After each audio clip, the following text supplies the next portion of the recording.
बिस्मिल्लाहिर्रहमानिर्रहीम, अस्सलाम वालेकुम। मैं फरा और मैं हमजा। खुश आमदीद आप सबको सुबह सवेरे पाकिस्तान में। और आज मैं हमजा को बता रही थी कि हमजा जब भी कहीं बैठे ना तो ऐसे ऐसे ऐसे ऐसे ऐसे करते रहा करें। नहीं, अब ये कथक करना है या कुछ ऐसा कराटे की तरह का करना? कथक करना है, एग्जैक्टली। अच्छा, हाँ हमजा, आप कितने जीनियस हैं। मैं क्रिएटिव होता जा रहा हूँ। आप क्रिएटिव होते जा रहे हैं। ये हम एक स्टडी शेयर कर रहे थे और ये जो दोनों चीजें हैं ये उससे लिंक्ड है। ये जो पहली बात मैंने की ना हमजा, इससे पहले कि हम अपनी असल कंक्लूजन पे आए, 2012 में एक रिसर्च की गई और उसमें उन्होंने कहा, जैसे मैं और आप बैठे हुए हैं, 2 लोगों को बिठाया, 2-4 लोगों को बिठाया लैब में और उनसे कहा, कुछ को कहा कि कराटे वाली मूवमेंट ऐसे वाली करते रहे और कुछ को कहा कथक वाली मूवमेंट जो है ना मोशन में जैसे डांस मूव्स हैं वो करें।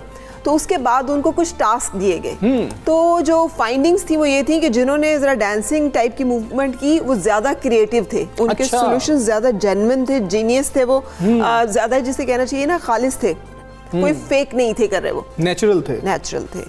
फिर इसी तरह 2014 में एक स्टडी हुई, उसका भी कंक्लूजन तकरीबन ये था, लेकिन इसको अब बढ़ाया है थोड़ा सा और ऑस्ट्रिया की एक यूनिवर्सिटी है वहाँ पे, यूनिवर्सिटी ऑफ ग्रेज, वहाँ पर ये रिसर्च हुई और उसमें उन्होंने किया हमजा, उन्होंने लिए हैं 79 हेल्दी लोग और उनको उन्होंने कहा कि जी 5 दिन के लिए ट्रैकर आपके पास है, जाएं एक्सरसाइज करें, वॉक करें और उसके बाद आएं। अच्छा। उसके बाद उन्हें बुलाकर लेबॉर्ट्री में उन्हें कुछ मसाइल दिए तो उन्होंने देखा कि वो 79 जिनके पास ट्रैकर्स थे, 5 दिन उन्होंने एक्सरसाइज की थी, एक्टिविटी की थी, उनके सॉल्यूशंस और उनके जो एबिलिटी है चीज़ों को हल करने की और डील करने की वो बेहतर थी उनकी निस्बत। यानी कि वो ज़्यादा एक्टिव हो गए थे, ज़्यादा वो क्रिएटिव हो गए थे, उनका दिमाग ज़्यादा चलना शुरू हो गया था। यानी कि अगर हम वर्जिश करें तो हमारा दिमाग तंदुरुस्त होता है। एग्जैक्टली। इसका मतलब यह है कि हमारी फिजिकल एक्टिविटी का ताल्लुक, वो ये भी कह रहे हैं कि हो सकता है जो फिजिकल एक्टिविटी करते हैं उन्हें पता है कि वॉक करते करते मुझे वॉक करने का कैसे पता चलता है कि now this is the time. आप वॉक कर रहे हैं और अचानक आपको हरा रंग जो है वो सही वाला हरा नजर आना शुरू हो जाए जो पहले नहीं नजर आ रहा था, और आपको लाल रंग का फूल जो है वो सही वाला लाल नजर आना शुरू। दैट मीन्स कि अब आपका वॉक और आपका हार्ट लेवल जो है वो उस लेवल पे पहुंच गया कि जब आपके सारे हार्मोन्स जो हैं वो एक्टिव हैं और वो उस लेवल पे है जहाँ पे होना चाहिए। यानी कि वर्जिश करें, जितनी भी आप वर्जिश कर सकते हैं, उससे आपका दिमाग एक तो पुरसुकून होगा तो क्रिएटिव होगा और अच्छे अच्छे आइडियाज़ आएंगे और आप एक सुकून की नींद भी सो सकते हैं अगर आप अच्छी वॉक ले रहे हैं, अच्छी एक्सरसाइज कर। बच्चों के बारे में भी हमें मदद मिलती है ना कि ये तो अगर हम अपने बच्चों को भी चाहते हैं कि वो इंटेलिजेंट हो तो फिजिकल एक्टिविटीज उनको ज़हनी तौर पे मजबूत करने में भी मदद देती है। बिल्कुल, अपने ऊपर भी ट्राई करें और अपने बच्चों के ऊपर, घर वालों के ऊपर। बिल्कुल, बहुत ज़रूरी है। ये बहुत अच्छी इन्फॉर्मेशन फराह ने दी है और मैं भी क्रिएटिव फील कर रहा हूँ ये 2-4 मूव्स करके। खैर, हम सबसे पहले कुछ वैक्सीन की बात कर लेते हैं। बहुत अच्छी बात है। पाकिस्तान के लिए ये तारीखी लम्हात हैं। कोरोना वैक्सीनेशन करने वाले ममालिक में पाकिस्तान शामिल हो गया है। वफाक में असद उमर साहब और सूबों में वज़रा आला ने इफ्तिताह किया है। हम बहुत अरसे से आपके सामने जिक्र करें कि वैक्सीन नेशनलिज्म इस वक्त दुनिया का क्राइटेरिया है कि दुनिया के वो ममालिक कौन से हैं जो कि आगे बढ़कर इस वायरस में शामिल होते हैं और इसका मतलब है कि वो तहजीब याफ्ता, तरक्की याफ्ता और जिसे कहना चाहिए अपने अक़वाम का, अपने आवाम का ख्याल करने वाली अक़वाम में शामिल है। सो पहला मरहला ये जो पाकिस्तान में है इसकी बात की जाए तो फ्रंट लाइन हेल्थ वर्कर्स को वैक्सीन लगाई जाएगी। पहली डोज के 21 दिन बाद दूसरा इंजेक्शन लगेगा। हर शहरी को कोरोना वैक्सीन मुफ्त लगाई जाएगी। और उधर कोरोना वैक्सीन मंगवाने के हवाले से वफाक और सिंध में झगड़ा खत्म ही नहीं हो रहा। वज़ीर आला सिंध जो है मुराद अली शाह वो वैक्सीन लगाने की तकरीब के मौके पर एक बार फिर कह रहे हैं कि चीन से बराह रास्त कोरोना वैक्सीन मंगवाना चाहते हैं लेकिन वफाक रुकावट है। हाँ, ये उन्होंने पहले भी कहा, कुछ फंड भी कह रहे थे कि हमने मुख्तस कर दिया है, वफाकी हुकूमत की हिकमत अमली समझ नहीं आ रही, ये भी शिकवा किया। इससे पहले वज़ीर इत्तलात सिंध नासिर हुसैन शाह ने भी इल्ज़ाम लगाया था कि वफाकी हुकूमत नहीं चाहती है कि सूबा सिंध कोरोना वैक्सीन खुद मंगवाए। वफाकी हुकूमत ने सिंध के कोरोना वैक्सीन बैरून मुल्क से मंगवाने में रुकावटें खड़ी की हैं, जबकि वफाक से भी मौक़िफ़ सामने आ रहा है। और उधर वफाकी वज़ीर बराए तरक्की और मनसूबाबंदी असद उमर कई बार कह चुके हैं कि वफाक कोरोना वैक्सीन दरामद पर कोई कोई इजारादारी नहीं रखेगा। उनका कहना है कि सूबे और निजी शोबे ड्रैप की मंजूरी से वैक्सीन मंगवा सकते हैं। सियासी जमातों को चाहिए कि कोरोना जैसे संजीदा मामले पर सियासत ना करें बल्कि मुत्तहिद होकर आगे बढ़ें। अभी दो मुतजाद जो हैं वो पॉइंट ऑफ व्यूज़ हैं, इनमें समझ नहीं आ रही कि क्या होगा, लेकिन बेहतरीन बात यही है जिसके बारे में हमने शुरू में बात की है कि वैक्सीनेशन जो है वो शुरू हो चुकी है। सो इस हवाले से हम बातचीत करेंगे। आगा खान यूनिवर्सिटी अस्पताल कराची के शोबा वबाई अमराज के सरबराह डॉक्टर महमूद हमारे साथ हैं। अस्सलाम वालेकुम डॉक्टर साहब, थैंक यू फॉर ज्वाइनिंग। सो ये वैक्सीन नेशनलिज्म की जब बात की जा रही है तो पाकिस्तान भी वैक्सीन लगाने वाली अक़वाम में शामिल हो गया है। कब तक अवाम में वैक्सीनेशन का अमल आपके ख्याल में मुकम्मल होने का इम्कान है, जबकि अभी तक तो सिर्फ 5 लाख डोजेज जो हैं वो हमें तोहफ़तन मिली हैं, चीन से बाकी का भी इंतज़ार है? थैंक यू बुलाने का। तो ये है कि वैक्सीन अभी तक सिर्फ हेल्थ केयर वर्कर्स के लिए आई है, मगर दूसरी खेप वैक्सीन की भी अभी मुतवक्के जो कि हम देंगे उन लोगों के अंदर जिनकी उम्र 60 से ज़्यादा है। पूरे पॉपुलेशन की जब बात करें तो उसमें तो प्रॉब्ली टाइम लगेगा, हमारी पॉपुलेशन बहुत बड़ी है, सो प्रॉब्ली 1-2 साल तो लगेगा फॉर द होल पॉपुलेशन। बिल्कुल सही, बिल्कुल सही। अच्छा, एक और बात भी बताइएगा कि अगर हम बात करें डॉक्टर फैसल सुल्तान जो हैं उनका ये कहना है कि पाकिस्तान की 22 करोड़ आबादी है, इसमें से 10 करोड़ अफराद को वैक्सीन जो है मुफ्त लगवाई जाएगी। इससे हमें हर्ड इम्यूनिटी मिल जाएगी, 70% पॉपुलेशन जो है वो इसमें आ जाती है, और जो बाकी अवाम रह जाती है क्या उन्हें लगवाने की ज़रूरत नहीं है या उन्हें खुद से लगवानी पड़ेगी? प्रॉब्लली खुद से लगवानी पड़ेगी। आई थिंक वैक्सीन तो सभी को लगानी चाहिए, चाहे आप हर्ड इम्यूनिटी की तरफ जा रहे हैं कि नहीं जा रहे हैं, बिकॉज ये आपकी पर्सनल प्रोटेक्शन के लिए भी है एट द सेम टाइम। और याद रखें, वैक्सीन लगाने के बाद भी ऐसा नहीं है कि आप 100% प्रोटेक्टेड हैं, कोई वैक्सीन की 100% प्रोटेक्शन नहीं होती। और वैक्सीन लगाने के बाद ऐसा भी हो सकता है कि आपको बुरी बीमारी ना हो मगर फिर भी आप दूसरों को फैला सकें। तो बहुत जरूरी है कि सभी वैक्सीन लगाएं जिनको ये वैक्सीन ऑफर की जा रही है। अच्छा डॉक्टर फैसल, 18 साल से नीचे जो उम्र के लोग हैं उनको ये वैक्सीन नहीं लगाई जाएगी, इसकी बुनियादी वजह क्या है वो बता दें? क्या उनको जरूरत नहीं है क्योंकि 18 साल से जो नीचे लोग थे, अफराद थे, कोरोना वायरस में तो वो मुब्तला हुए हैं? एग्जैक्टली। अब जो ये स्ट्रेन्स हैं, South African and Kent strains जो हैं, वो बच्चों के लिए ज्यादा सख्त, ये तो 30 इयर्स और इससे नीचे वाले लोगों को भी इफेक्ट कर रहा है। सो इसकी रीजन एक्चुअली बहुत मुश्किल, इट्स नॉट वेरी पेचीदा मुश्किल जवाब नहीं है। इसका चक्कर ये कि जो स्टडीज हुई थी शुरू में वो सिर्फ हमने अडल्ट्स में की थी, 18 साल से ज्यादा लोगों के अंदर की थी, बिकॉज उन्हीं के अंदर सबसे ज्यादा बुरी बीमारी होती है। बच्चों की स्टडीज अभी चल रही हैं, वो हो रही हैं, मगर ऑब्वियसली जब प्रायोरिटी की बात करें तो पहली प्रायोरिटी हमारे ऑब्वियसली अडल्ट्स थे। बच्चे हमारी रिलेटिवली कम प्रायोरिटी थे बिकॉज उनमें बुरी बीमारी नहीं होती, मगर उनके पे तहकीक अभी हो रही है, उनके ट्रायल्स हो रहे हैं, जैसे जैसे उनके नताइज आते हैं और हम ये देखते हैं कि वैक्सीन उनमें भी काम करती है तो फिर इवेंचुअली सभी में लगना शुरू हो जाएगा। बिल्कुल ठीक है डॉक्टर साहब, 21 दिन बाद दूसरा इंजेक्शन जो है लगाया जाएगा, यानी कि 2 डोजेज लगाई जा रही हैं। इसके बाद क्या होगा, कितने अरसे के लिए रहने दिया जाएगा, फिर कोई और वैक्सीनेशन की जाएगी, ये अमल क्या है वो बताइएगा। अगेन बहुत अच्छा सवाल है ये, क्योंकि इसका जवाब हमको क्लियरली अभी नहीं मालूम। ये वैक्सीन को बने हुए भी अभी 1 साल नहीं हुआ, तो हमको ये नहीं पता कि जिनको सबसे पहले वैक्सीन लगी थी उनके अंदर क़ुव्वत मुदाफ़ियत कब तक रहती है। एंड इट्स वेरी पॉसिबल कि आप जैसे फ्लू वैक्सीन होती है ये हर साल आपको लगाने की जरूरत पड़ेगी।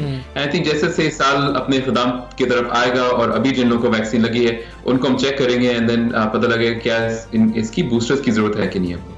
बिल्कुल सही डॉक्टर साहब, जैसे आपने खुद मेंशन किया और ये रिसर्च की जा रही है यूरोपियन और बाकी ममालिक में जहाँ वैक्सीन फाइजर्स वगैरह लगाई जा रही हैं, उनका ये कहना है कि वैक्सीन लगाने से हो सकता है कि आप खुद तो बीमारी की पेचीदगियों से महफूज रहें लेकिन आप बीमारी फिर भी ट्रांसमिट कर सक रहे होंगे। सो इस तरह के जो मामलात हैं ये हमें किस चीज़ की तरफ इशारा करते हैं? देखिए, अब 2 चीजें हमको सोचने की जरूरत है। एक तो ये कि हम ये नहीं चाहते कि लोग कोरोना से मरें या इतने बीमारों के वो अस्पताल आए या इतने बीमारों की उनकी जिंदगी में बहुत दखल हो, तो वैक्सीन डेफिनेटली इन चीजों को तो हेल्प करेगा।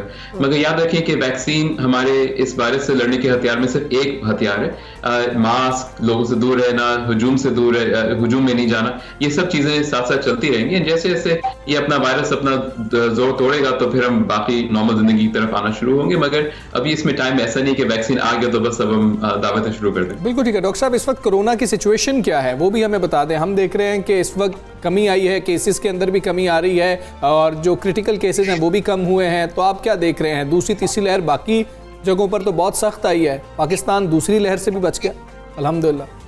बचा तो नहीं। आई थिंक अगर देखा जाए तो ये वाली लहर हमारे लिए काफी बुरी थी। इवन दो हमारे इतनी पीक पे नहीं चढ़े थे केसेस, मगर ये लहर बहुत थोड़ा लंबा चल रही है और ये थोड़ा सा कम होके फिर दोबारा बढ़ी थी, फिर दोबारा कम हो रही है। देखना ये कि ये जो नीचे की तरफ इसकी जो जा रहा है ये लहर, ये इसी तरह चलता रहेगा या दोबारा से एक और छोटी सी पीक आएगी कि नहीं आएगी। मगर बाकी केसेस में कमी आहिस्ता आहिस्ता आ तो रही है माशाल्लाह से। अच्छा डॉक्टर साहब, जैसे दुनिया में वैक्सीन जिन ममालिक में लगाई जा रही है, यूके में की अगर बात करें अबव 90 वो लोग जो हैं अभी जा रहे हैं। अगर हम बात करें नॉर्वे की डेथ्स की, स्पेन में कुछ डेथ्स हुई, हमारी सूबाई वजीर का जो है एक स्टेटमेंट आया कि अपनी जिम्मेदारी पे लगाएं। ये जो एक एप्रीहेंशंस बहुत सारी इन्वॉल्व हो जाती हैं वैक्सीन के मामला जब भी आते हैं, इसके बारे में एज एन एक्सपर्ट आपकी ओपिनियन क्या है? तो देखिए, एक चीज तो बहुत क्लियर है कि जितने भी ये वैक्सीन लगी हैं, अब तो हजारों लाखों लोगों को, लाखों लोगों को लग चुकी है। ये वैक्सीन सेफ है, इसमें कोई ऐसी चीज अभी नहीं आई है जिससे ये लगे कि इससे कोई बहुत बुरे असरात सामने आएंगे। दूसरी चीज याद रखें कि जो वैक्सीन यहाँ लग रही है, जो वैक्सीन जर्मनी में लग रही है, जो वैक्सीन अमेरिका में लग रही है, सब वैक्सीन अलग है, सबके काम करने का तरीका अलग है, तो इनको कंपेयर करना थोड़ा सा मुश्किल है। आई वुड से कि अगर आप ये कंपेयर करें कि कोरोना से मरने के चांस कितना है और वैक्सीन से थोड़ा सा बुखार आने का चांस कितना है, तो अगर आप रिस्क बेनिफिट देखें तो ऑब्वियसली वैक्सीन आपके लिए ज्यादा बेहतर है। बिल्कुल ठीक है डॉक्टर साहब, कई ऐसे लोग मौजूद हैं कि जो मुख्तलिफ बीमारियों में मुब्तला हैं, ऐसे मरीज मौजूद हैं, क्या तमाम मरीजों को ये वैक्सीन लगाई जा सकती है या फिर ये देखना होगा कि अगर आपको मुख्तलिफ बीमारियां हैं तो शायद ये वैक्सीन नहीं लगानी चाहिए, उनको साइड इफेक्ट्स अपनी बीमारी के हवाले से हो सकते हो? कुछ बीमारियां ऐसी हैं जिसके अंदर हम लाइव वैक्सीन नहीं देते, यानी कि वो वैक्सीन जिनके अंदर जिंदा वायरस हो। ये जो अभी वैक्सीन आई है साइनोफार्म वाली, उसमें तो जिंदा वायरस नहीं है, मगर जैसे कि आपकी ऑलरेडी क़ुव्वत मदाफ़ियत बहुत कम है, तो उन लोगों के अंदर हम लोग थोड़ा सा सोचते हैं, मगर उसमें भी हम यही देखते हैं कि कोरोना लगने के चांसेस और उससे बुरी बीमारी के चांसेस कितने हैं, बरअक्स इसके कि वैक्सीन लगने के चांसेस कितने, इससे कुछ होने के चांस कितने। तो बस ज़्यादातर लोगों में ये वैक्सीन लग सकती है। ऑब्वियसली अगर आपको लगता है कि आपकी क़ुव्वत मदाफ़ियत कम है, कोई मसला, तो अपने डॉक्टर से रुजू करें ताकि फिर हम वो फैसला कर सकें कि आपके लिए वैक्सीन सही है कि नहीं। बिल्कुल सही। डॉक्टर साहब, एक बिल गेट्स ने, जो कि इस सारे टाइम में एक वबाई अमराज प्रिडिक्ट करने वाली शख्सियत के तौर पे उभर के सामने आए हैं, उन्होंने एक और प्रिडिक्शन की है। उन्होंने कहा कि दुनिया एक और बहुत बड़ी वबा के लिए तैयार है। आप माशाल्लाह से एक्सपर्ट हैं वबाई अमराज के, हमें बताइएगा ऐसे क्या मामलात हैं जिसकी वजह से वबाएं जो है इनका फैलना इतना कॉमन हो गया है, and how to deal with this. अब अगर वो हमें वार्न कर रहे हैं एक और ऐसी वबा के बारे में, तो हमें क्या करना चाहिए? तो देखिए, इस तरह के पैंडेमिक जैसे ये वाला कोविड का है, तो ये तो हम बहुत अरसे से प्रेडिक्ट कर रहे थे कि ये आएगा, एंड ये हमको ये भी मालूम है कि ये आखिरी पैंडेमिक नहीं है, ये पैंडेमिक आते रहेंगे। एंड इस दफ़ा ये दुनिया को उसने ये बता दिया कि हम बिल्कुल ही बहुत ही हमारी प्रिपेयर्डनेस बहुत ख़राब थी, इवन दो इसके बारे में हम काफ़ी अरसे से सोच रहे थे।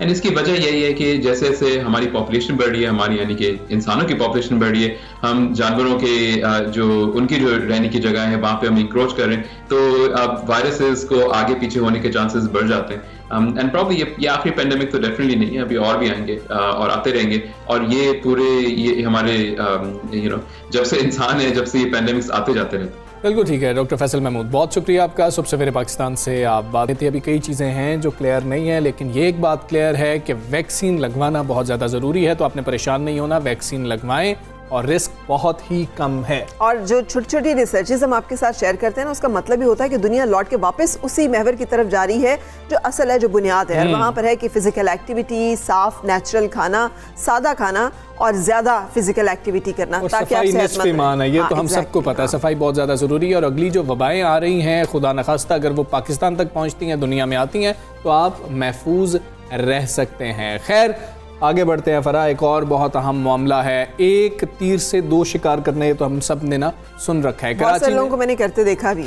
अच्छा, कराची में कचरे से बिजली बनाने के मंसूबे पर सोच विचार जारी है। सब जानते हैं कि कराची में हर तरफ कचरे के अंबार लगे हैं, तो उसको किसी तरह बेहतर काम के लिए यूटिलाइज किया जा सकता है। ये सोच हमारे सामने आई। शुक्र है कि ये सोच हमारे सामने जो है वो आई है। हम अक्सर ये कह चुके हैं कि बहुत सारे ममालिक ऐसे हैं जहाँ पे रिसाइकलिंग होती है, बहुत सारे ममालिक ऐसे हैं जहाँ पर इससे बिजली बनाई जाती है, इससे बहुत सारी और ऐसी चीज़ें बनाई जाती हैं जो कि इस्तेमाल हो सकती हैं। ये जहमत के बजाय रहमत जो है उसको बनाने की कोशिश की जाती है। एक अंदाजे के वक्त के मुताबिक अगर हम इस वक्त बात करें ना, तो कराची जो कि रोशनियों का शहर है, इसमें रोज़ाना 12 से 15,000 टन कचरा जमा होता है, और ये बहुत बड़ी तादाद है हमसा। इसमें बहुत सारी, आप सोचें इसका अंबार लगाएं तो कितना बड़ा अंबार लगेगा। ये मेरा ख्याल है इकट्ठा होता है, ये टोटल वो नहीं है, क्योंकि इकट्ठा भी सारा नहीं किया जाता।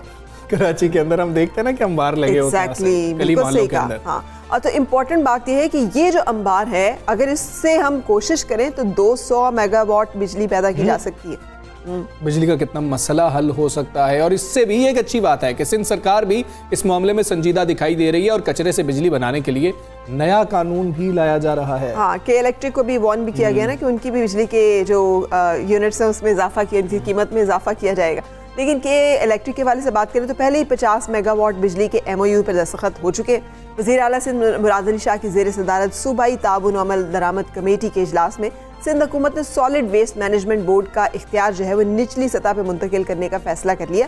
हालांकि तमाम हुकूमतों ने मिलकर, सूबाई हुकूमतों ने इलेक्शन कमीशन को ये कह दिया कि बल्दियाती इंतखाबात जो है वो नहीं हम कर सकते, लेकिन ये एक अच्छा फैसला जो है ये कर लिया गया। और इसमें ऐसे ही है कि बोर्ड बनाने के लिए भी कानून में तब्दीली का जो ड्राफ्ट है वो बिल्कुल तैयार है। सॉलिड वेस्ट मैनेजमेंट को मजीद मौसर बनाने के लिए एक्ट का नया मुसविदा भी तैयार करके महकमा कानून को भेज दिया गया। अगर मंसूबे पर अमल दरामद हो गया तो ना सिर्फ कराची के कूड़े का मसला हल हो सकेगा बल्कि आवाम को सस्ती बिजली भी मुहैया हो सकेगी। तो ये है एक तीर से दो शिकार।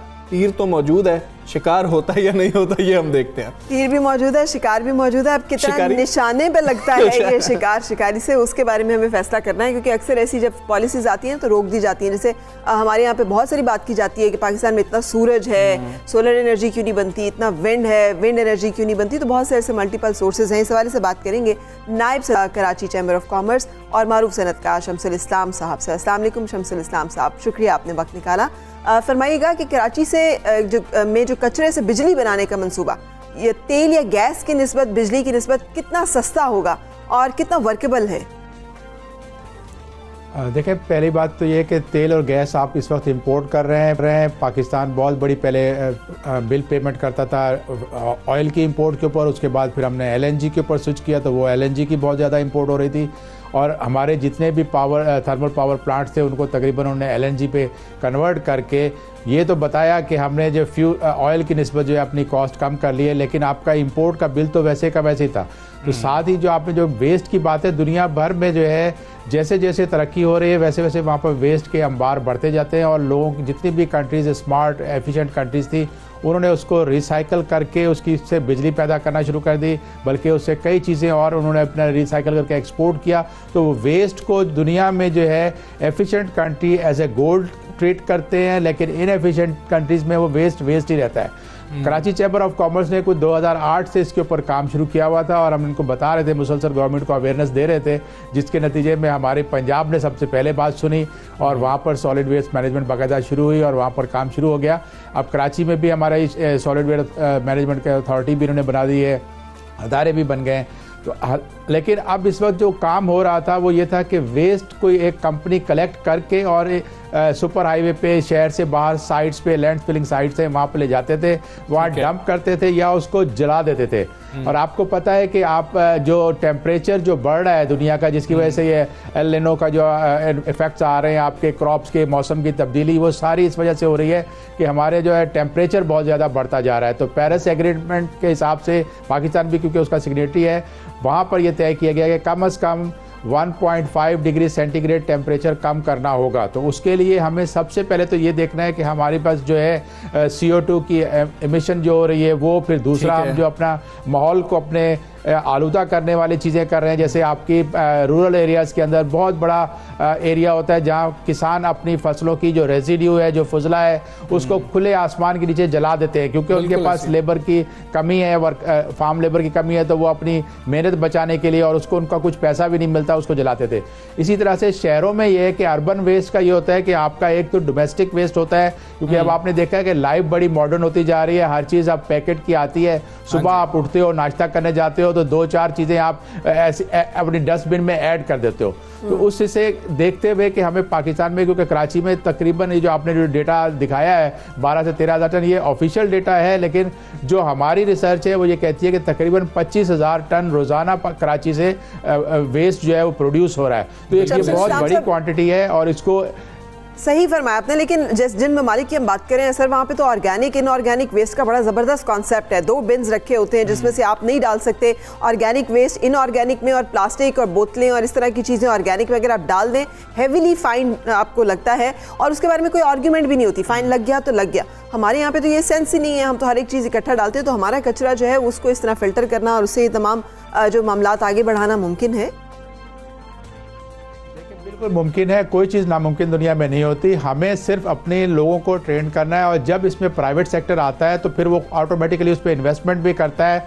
आपने बाहर की मिसाल दी, वहाँ पर 2 बिन या 3 बिन रखे होते हैं। हम यहाँ पे घर में अगर वो कंपनी जो प्राइवेट आएंगी और वेस्ट से एनर्जी प्रोड्यूस करेंगी, क्योंकि waste as a fuel use होगा, तो वो उस पर कुछ इन्वेस्टमेंट भी करेंगी। घरों में अगर बिन दे देते हैं, वो 2 या 3 बिन दे देते हैं और उनको कहते हैं जी आप इसमें प्लास्टिक का डाल दें, इसमें पेपर डालें, इसमें ऑर्गेनिक डालें, तो ऑटोमेटिकली वो सेग्रीगेट हो जाता है। और ये बहुत आसान तरीका है। वरना आपको दूसरा अल्टरनेट ये होता है कि अगर मिक्स वेस्ट आपके पास आ रहा है तो फिर आपको जो है बहुत बड़ा प्लांट लगाना होता है, पहले सेग्रीगेशन करनी होती है, उसके बाद फिर उसको आप यूज़ करते हो।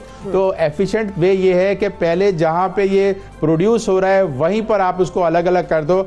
मुझे और आपको अपने घर में एक हैबिट चेंज करनी होगी कि हमें अगर प्लास्टिक का जो मटेरियल यूज़ किया हुआ बिल्कुल ठीक है, बड़ी बुनियादी सी हैबिट है, ये तब्दील करना अलग डाल दे, ऑर्गेनिक नहीं है। शमसुल इस्लाम साहब, आपने आगाज में कहा कि हम तो तेल और गैस जो है वो इंपोर्ट कर रहे हैं, तो खर्चा इसीलिए ज़्यादा बढ़ जाता है। माशाल्लाह कचरे में हम खासे खुद कफील हैं, तो इससे हम खासा फ़ायदा भी उठा सकते हैं। लेकिन आप प्राइवेट का जिक्र कर रहे हैं, क्या गवर्नमेंट्स खुद से नहीं है कर सकती हैं, या फिर प्राइवेट इदारे होंगे तो ये मामला ज़्यादा बेहतर चल सकते हैं, गवर्नमेंट सिर्फ इजाज़त दे दे? देखिए, मैं दुनिया भर में जहाँ भी गवर्नमेंट ने ममालिक ने तरक्की की है, वहाँ प्राइवेट रोल जो है सेक्टर का रोल बढ़ा है, तभी तरक्की मुमकिन हुई है। पाकिस्तान में अनफॉर्चुनेटली कई दिहाइयों से एक ही ट्रेंड चली आ रही है कि सारा काम गवर्नमेंट करे, तो वो अब नहीं हो सकता, क्योंकि आपने देखा कि हमारा टैक्स टू जीडीपी बहुत कम है, हमारे वैसे ही बजट के डेफिसिट है, फिस्कल डेफिसिट आपका चला आ रहा है, हम बहुत बड़ी सब्सिडीज देते हैं। मैं और आप जो अच्छी क्लास के अंदर हैं उनको भी सब्सिडी मिलती है, उनको भी सब्सिडाइज रेट पे आटा भी मिलता है, उनको अपना चीनी मिलती है या उनको बिजली मिलती है। तो ये चीज़ें वो है कि जो अब गवर्नमेंट के पास सकत बाकी नहीं रही, तो प्राइवेट सेक्टर जो है वो एफिशिएंट है, ये एस्टेब्लिश्ड है दुनिया में, और इससे सस्ता होगा, क्योंकि आप जब वेस्ट को प्रोड्यूस करते हो तो वो एक फ्री ऑफ कॉस्ट फ्यूल के तौर पे उसको यूज़ करेगी प्राइवेट कंपनी। और उसमें मैं आपको बताऊं कि हमारा एक एस्टिमेट है कि तकरीबन आपका जो अगर अच्छा वेस्ट उसको मिलता है तो 1.5 किलो से 1 किलोवाट बिजली प्रोड्यूस हो सकती है। तो ये एक बहुत ही सस्ता अल्टरनेटिव है। हुकूमत को इसके ऊपर ज़्यादा कंपनियों को और आगे लाना पड़ेगा, ताकि अभी आपने जो 50 मेगावाट का बताया एक प्राइवेट सेक्टर के साथ सिंध गवर्नमेंट ने किया है, तो वो तो अभी हार्डली उसको 3000 टन आप रोज़ाना का वेस्ट दोगे, तो आपके पास तो 25,000 टन पड़ा, तो आप तो 5-6 कंपनियां और ले आओ, तो आपकी बिजली पैदा होगी। और जो डेफिसिट अभी जो पूरा नहीं कर पा रही, जो उसने इन्वेस्टमेंट नहीं की, तो वो प्राइवेट सेक्टर आके वो बिजली प्रोड्यूस करके और इंडस्ट्री का जो मसाइल हैं उनको हल कर सकता है। और इसको जो है गवर्नमेंट को एक टैरिफ भी अच्छा बनाना पड़ेगा। बिल्कुल सर, कचरे के ढेर जो हैं उनका खात्मा भी मुमकिन हो सकेगा, इसीलिए इसे एक तीर से दो शिकार कर रहे हैं। बहुत शुक्रिया शमसुल इस्लाम साहब, आप मत रहे और इम्पोर्टेंट इन्फॉर्मेशन जो है वो शेयर की। लेकिन हमजा, जिस चीज़ को आप बड़े आसान करेंगे ये तो हम कर ही लेंगे। हमने आज तक शॉपिंग बैग्स फेंकना नहीं रोका, उसको इस्तेमाल करना नहीं बंद किया। सुप्रीम कोर्ट, कोर्ट्स, ऑर्डर्स, अपीलें, एक्शंस, सब चीज़ें नाकाम होगी। आज भी शॉपिंग बैग के बगैर में लगता है कि हम तो सौदा ले ही मैं ये कह रहा हूँ कि ये काम आसान बहुत है, लेकिन हमने बहुत मुश्किल बना लिया। ये इतना आसान है कि आप घर में आराम से इसकी प्रैक्टिस कर सकते हैं। और जिस तरह से शमसुल इस्लाम साहब भी कह रहे थे कि अगर बिन्स घर में दे दिए जाएँ, आप वैसे तो घर में बिन्स मौजूद हैं, अगर आपको दे दिए जाएँ, उस पर लिखा हुआ हो कि इसमें ये फेंकना है, ये फेंकना, ये फेंकना, ये मुश्किल नहीं है। लेकिन हम इतने काम चोर हैं, हम नहीं करते। मतलब कलर्स हैं डिफरेंट। बाहर तो उन्होंने ग्रीन कलर रखा हुआ है, अगर आपने इस तरह का डालना है जो कि जिसे ऑर्गेनिक वेस्ट कहते हैं, छिलके विलके जो खाने पीने की चीज़ें जो ज़मीन में जज्ब हो सकती हैं। ब्लू रखा हुआ है जिसमें कि आपने वो डालनी है चीज़ें जिसमें कि, और अब बहुत सारे लोगों ने इसको कह रहे हैं रेड भी रखना शुरू कर दिया है कि वो चीज़ें जो कि टॉक्सिक हैं या केमिकल्स हैं या और कुछ ऐसा मटेरियल है जो कि वो रिसाइकल भी नहीं हो सकता। ये भी और मसला पाकिस्तानियों का, हमारे घरों में ऐसा भी होता है कि जब कोई भी ऐसी नई चीज़, कोई भी नई चीज़ आ जाए ना, उसको पहले हम रख लेते हैं कि जी कि अच्छा चलो वो पिछली ख़राब हो जाएंगी तो फिर इसको इस्तेमाल करेंगे। हम उसको इस्तेमाल करेंगे नहीं करेंगे, और उसमें क्या चीज़ डालने ये भी कुछ पता नहीं है कि हम उसमें कुछ और ही चीज़ स्टोर कर लें। हमजा, ये भी है कि ना वहाँ पे उन्होंने रिसाइकलिंग प्लांट्स भी लगा दिए हैं। आप घर की प्लास्टिक बोतलें, जो चीज़ें गैर ज़रूरी हैं वो इस्तेमाल करें, इकट्ठा करें, उसे ले जाएं वहाँ पे रिसाइकलिंग प्लांट पे, उसके अगेंस्ट आपको चंद पैनीज़ ही पहले मिल जाएं लेकिन आपको वो एक ना कुछ मिल जाता है रिटर्न में। आपको याद है एक पुराने ज़माने में हमारे यहाँ भी ये कॉन्सेप्ट होता था, काट कबाड़ इस तरह के 3 डब्बा इकट्ठा करके आप दे देते थे, बर्तन ले लेते थे। हाँ जी, ऐसे ही है, सिर्फ बिल्कुल। पुरानी खवातीन है, गाँव में रहने वाली खवातीन है, वो फेमिलियर हैं इस रिसाइकलिंग के इस बिल्कुल, ये साइकिल होता से रहा है और ये चीज़ सब कुछ होती है और अभी भी सब कुछ हो सकता है अगर हम खुद को थोड़ा सा तब्दील कर ले। सिर्फ हुकूमत सब कुछ नहीं कर सकती है, ये छोटे छोटे मामलात हैं, ये घर से शुरू होंगे। अगर घर से शुरू हो गए मसला सारा हल हो जाएगा। अभी एक ब्रेक ले लेते हैं और कुछ मजीद चीज़ों के बारे में भी बात करेंगे। Stay with us.